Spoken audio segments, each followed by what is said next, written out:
Okay, can you see this okay? Yes, yes, I can Okay, see that. Yes.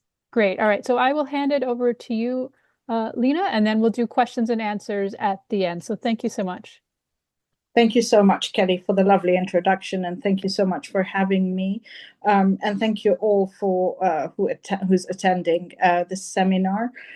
So, as Kelly introduced, my name is Lina Saad. I'm a food writer and a food author based in London. I tried all my time for the past 12 years to write about Lebanese cuisine so that I can actually preserve um, all those culinary heritage to actually pass down to the new generations, especially those of the diaspora. Without further ado, I'm going to start today and talk about Sawda Nayeh. Sawda Nayeh and the raw meat and trust in Lebanese foodways. So Sawda Nayeh, what does it mean? Sawda is the liver, Nayeh is raw. So we're talking about raw sheep's liver. That's very. It is a classical breakfast in Lebanon, and it's very common. It's tradition, and that's how Lebanese people, start their day. Uh, if we move to the second slide, uh, I just want to tell you or explain to you why did I choose to speak about raw meat. If here in the West, whether in the US or in Europe, in UK particularly, is my experience. Uh, when we talk about raw meat, it's usually frowned upon. It's a case of discomfort. It's also misunderstanding.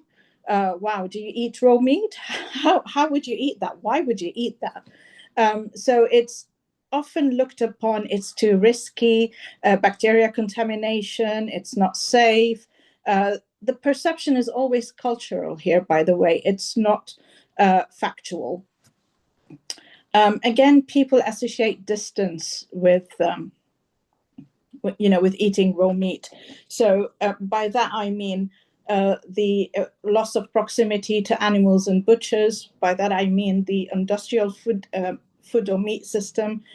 So from the vendor to where we're eating or to the consumer. Also, we don't really understand the logic behind why people ate raw meat and why was it safe or not, or how safe was it or not. And I think we need to establish the need to relearn those old food logics. If you could just move to the third slide, please, Kelly. Here, I hope this picture doesn't offend a lot of people. If you don't like it, then please, we could actually skip it. But it's a raw picture of raw liver. If you see the elements of the dish there, they have to be included. These are the element of raw liver. You have to eat with it sweet white onions, fresh mint, and radish. Also, what is very, very important is to add sheep's tail fat. If I move on to the second to the next slide, I'll talk you through what comes with Sawda Nayeh or what is Sawda Nayeh. So again, if I repeat myself and say Sawda Nayeh is raw sheep liver, it is actually eaten with sheep's tail fat, salt, and 7 spices, alongside fresh mint leaves, radish, sweet white onions. Now, when we talk about hints of olive oil there, is this hint of olive oil is often drizzled in the absence of a good sheep's tail fat. By that, I mean a good quality one. So people would add some moisture or some health, let's say a healthy oil into it or a healthy fat. Now, the fresh mint would add a bit of gastronomic experience to it. Again, I don't want to go a lot and digress into gastronomy here. I really want to just digress into why do we eat to keep focused on why do we eat Sawda Nayeh. Also, with Sawda Nayeh, what is very important, or with raw liver, is the immediate consumption. It is not preserved. It's not an everyday food because meat was always scarce or eaten in particular times or known times. So it wasn't an everyday sort of food, not in Lebanon or in the Levant, and it's definitely not celebratory. By that I mean, um, not celebratory. If we highlight why did people start eating raw meat or raw liver in those days, is I'm sure you're aware through history, Lebanon and Syria and Palestine were all under the Ottoman rule. So they were ruled by the Ottoman for almost 500 years, followed by the French Mandate. And when reading a lot of history books about the farmers and the local communities those days, whether in the north or east or south, they were all small communities. And if the Ottoman gets to know that these people are eating meat, then they will tax them heavily. And they were already taxed heavily. So what they did is they used to actually eat raw meat. Also, the resistance groups who were fighting for freedom and trying to fight against the mandate, whether the French or the Ottoman rule those days, to protect the local communities and their loved ones through the night. They would have to safeguard their families, or also to get their arms and keep them to fight for freedom. Throughout this process or these days, they actually escaped into eating raw meat because they didn't want to attract any attention. So we've got two stories here that are evidential as well, to go through. That one of the main reasons of eating or developing the habit of eating raw meat, apart from the immediacy and the freshness of it, is that sort of not attracting the attention of any of the Ottomans or the French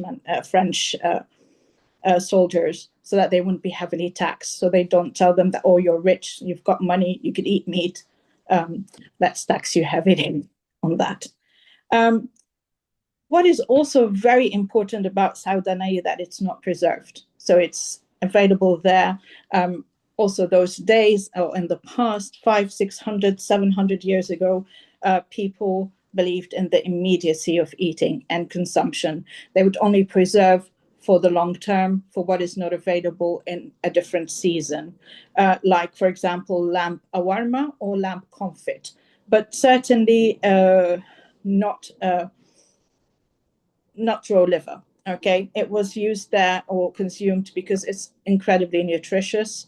It helped iron levels, vitamin A, and also protein, for the fit. It is definitely a breakfast ritual. Why? Because people will go, it's only consumed post slaughter. When do people slaughter, or when do butchers slaughter their meat, their sheep or calves? Early in the morning, as early as 4 a.m. So this is quite different from the lahmeh nayeh, or the raw meat puree, or the kibbeh nayeh, which requires a little bit of work later on through the day, where the household will actually pound the meat on a marble slab with a wooden hammer, and then integrating the burgle, which requires pre-soaking. So all the preparation that comes with it will take time, hence that will be taken on for lunch. If we move on to the next slide, please, Kelly.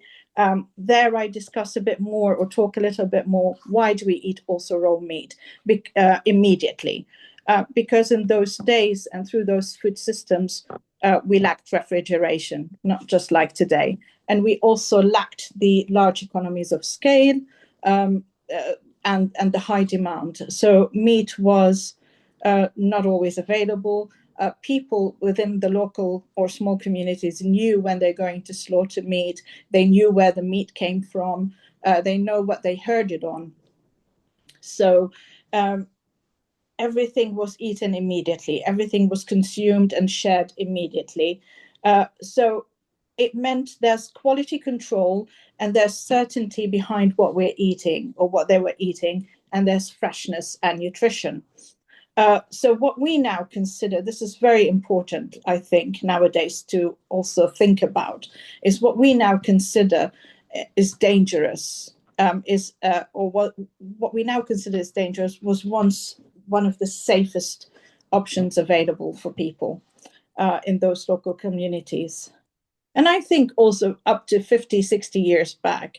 I think now it's completely different with modernization and things have moved on and there's a higher demand for meat. It's consumed on a daily basis. Um, if we move to the next slide, talking about food systems and how it used to be, it was more immediate. It was at special times or specific times. There's a huge sort of trust in the butcher. He's not he's not only a vendor. He's not only a butcher who sells you. He is a moral actor. He is the one that uh, the household is going to build a relationship with. So I remember my grandfather, for example, would hold him accountable. And not only my grandfather, I mean, I lived in Beirut, in the city, but through the summer holidays or even on any other school holidays, we will go to the mountains, to the village. And the mountain, when we talk about mountain, they are higher from the sea levels, but they're a combination of different villages in one whole region. And people there, like in each village, there's one butcher, maybe two if it's overpopulated, but usually it's one known butcher. And there's that sort of relationship between the butcher and the local people. They know him every Tuesday and Friday, every certain day of the week. They're going to get some set of, sheep, goats, calves, whatever. And he's going to actually, and you're going to actually speak to him and tell them, well, tomorrow I need a raw liver one. I read a raw liver for tomorrow. I need lamb cubes for this. I need this. So everyone knows what to expect. Again, it's that act of certainty, that act of freshness, that moral economy where this butcher is held responsible or accountable for anything that could go wrong. So again, the trust here is quite collective in the food system. And that's why Sawda Nayeh cannot survive in other countries. That's why we cannot eat Sawda Nayeh in restaurants, for example, in the UK. Or even any other, let's say, if you want to, encourage the nose to tail, it's very difficult in Europe with all the, with all like animal diseases, etc., and also the taboo about regulations and hygiene. So I must really stress that the the food system of Sawda Nayeh is that everyone is eating from the same source and from that accountable source. Whether you're in Beirut, whether you're in the village, of course, in the village it's much smaller economy, but even if you're in Beirut, there are reputable sort of butchers all around local areas. Moving on, this is what makes a man. To the next slide. And excuse me there, I've just put it. So, Kelly, for you, it'll be the slide after that. But don't worry, it's just the word of the seminar or the word of the people who eat Sawda Nayeh or raw liver. This is what makes a man is where my grandfather is revealed as a bodybuilder. It's just a cartoon picture of him. I just wanted to show you how Sawda Nayeh is more of a ritual and identity at the same time. And in that, I mean, he would always believe, or he always believed and passed on to me and to all of us, that Sawda Nayeh is food of performance. Sawda Nayeh operates as rite of a passage. It's more about representing tradition, representing that collectivity of bringing everyone in. Passerby can actually come in and eat. The word tfaddalu, as you see there, is come in. It's that welcoming in. You can come and join us and eat with us. So this is what makes a man when he brings in the family together, when he brings the boys together, and he goes himself at 5 a.m. to the butcher to ask for this raw sheep liver. and to eat it. And he knows he's providing his family with a good source of food and good source of nutrition. Um, if I move a little bit to the next slide, Kelly, what do we eat or what do we drink with roast sheep liver? It's always associated with arak. I don't know if you guys are familiar with arak. I'm sure people from Turkey would know, and the Middle East. And I'm sure, of course, in Europe, we're kind of like familiar with it now. Arak is a sort of aniseed, licorice sort of drink. It's alcoholic drink. It's very high in the alcohol density, but it's quite transparent. So it looks like water, but it's very dangerous water. When we put water and ice into it, and the ratio is two, for example, it depends on what you like, but two shots of arak to one shot of water, and that makes it quite heavy but licoricey and delicious. Mind you, I don't drink anymore. I'm now I just follow the scarf, and I'm quite religious. But in the past, when I used to drink, it's incredibly delicious, especially with arak, especially with roast sheep, with raw liver. Now, I wanted to highlight the drink of arak with raw liver because they often go together. Why do they go together? The understanding those days was it's a disinfectant because it's high, and the high density of alcohol into it. It actually would not allow any incubation period for any bacteria to grow. So you wouldn't feel sick at all. Actually, it will just clear your stomach and you're safe. On the other hand, I see it nowadays, and with all my memoirs with my grandparents and the family, alcohol is not, it's not a disinfectant. It's just a social contract. It's a social contract between raw meat and the drink. The salute, the cheers, the happiness, the collectivity, the family, bringing everyone together. If it's a disinfectant, I'll give it the adjective of being royal, or the description of a royal disinfectant. Nothing more than that. It deserves more than that. But it's the ritual of masculinity, of bringing the family together.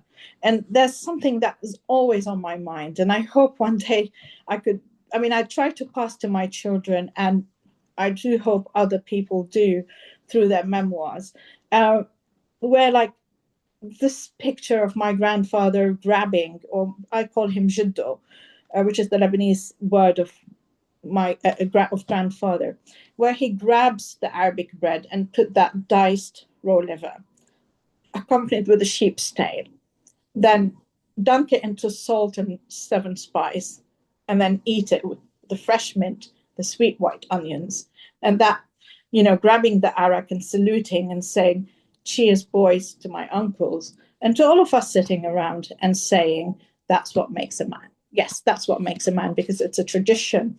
Those people, the resistant groups who started eating raw meat just because they were fighting for their freedom, it was a necessity then. It wasn't celebratory then.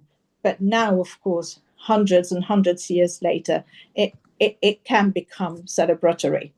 Unfortunately, if we move a little bit further later, but now we'll move to just how, let me just continue for you after the arak, Kelly, just the next one, is how this raw liver and the making of raw meat is not only just where my grandfather or the male or the household earner will go and buy the meat. It's not only about that. It's also a thing shared with, it's also a job shared with other family members.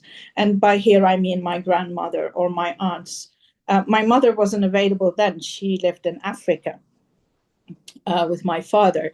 But so my grandfather goes to the butcher, and he would have spoken to him a couple of days before, as soon as he arrived to the village, to that, when the meat comes on Friday, when you're going to slaughter, you're going to give me one liver, and you're going to peel it and clean it and dice it for me with a good sheep's tail fat. the scenario is my grandmother would have prepared a coffee, sort of brewed Arabic coffee, and then my grandmother would actually bring in, uh, start picking up some fresh mint leaves, preparing the onions and peeling them, soaking them in water to reduce any sort of peppery intensity into it. They'll also prepare the spice, wash the radish, and prepare a whole sort of table. And then, where my uncles join in and my aunts. And then, of course, she is preparing the slab, the marble slab with the hammer to prepare for also the other raw meat, the one which is going to be mixed with bulgur wheat. Now, here you will see these rolls of meat, of cooking, of preparing raw meat and raw liver. They're not written recipes, and they're always passed by from generation to generation, from taste bud to another. And they're not necessarily written. They always take preparation for time. There's no taught technique. They always had to pick up these techniques and work on them, and see and experiment how delicious they could become, or how undelicious or not as nice. And then they'll probably develop the recipe as they go. So this knowledge of deliciousness or of good food was only passed by through sensory feelings, only through, only through word to word or generation to generation, I should say. Now, again, going back to what I referred about, it wasn't celebratory, and then it became celebratory later on in our days. If we move on to the 11th slide, we talk about migration and rupture. And that is the main point, ladies and gentlemen, that we come here for. With war, with disruption, becomes migration, and with migration becomes a disruption for proximity, for trust, and for that immediacy.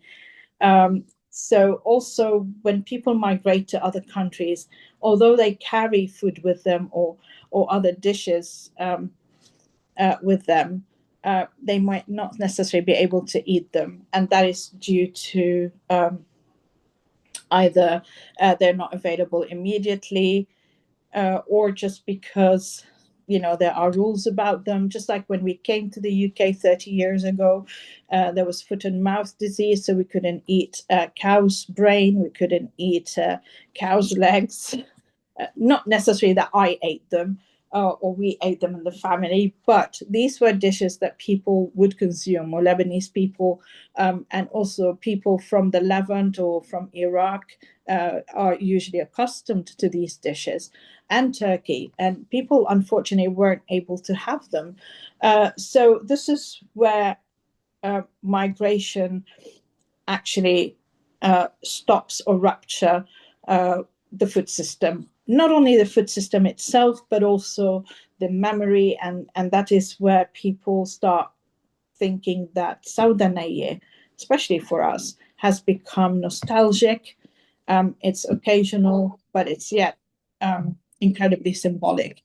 It's a symbol of good health, of course, because of its nutrition, but also it's a symbol of courage, strength, and it's what makes a man, if I want to say.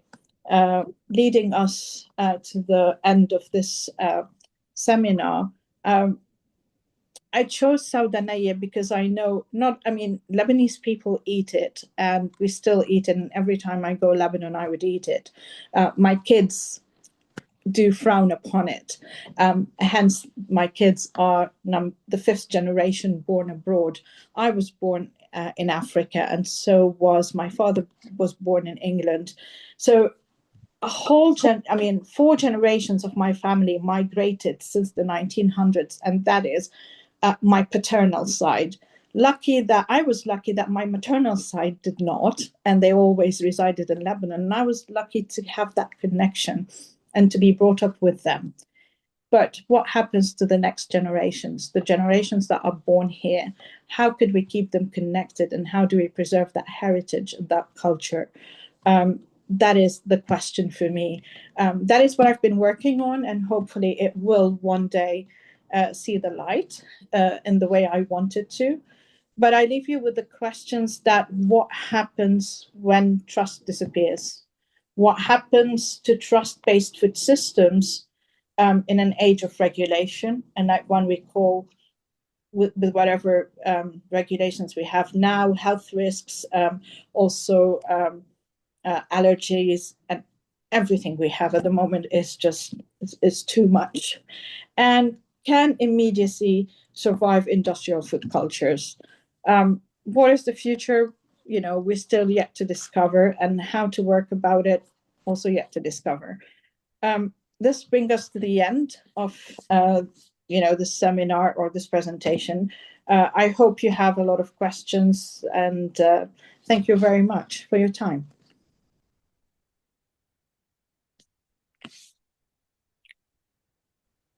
Thank you. Thank you. Thank you so much, Lina. Sorry, I was having technical difficulties on my side. My computer's doing something weird. Um, Thank you so much for your really interesting presentation. Let me stop the recording.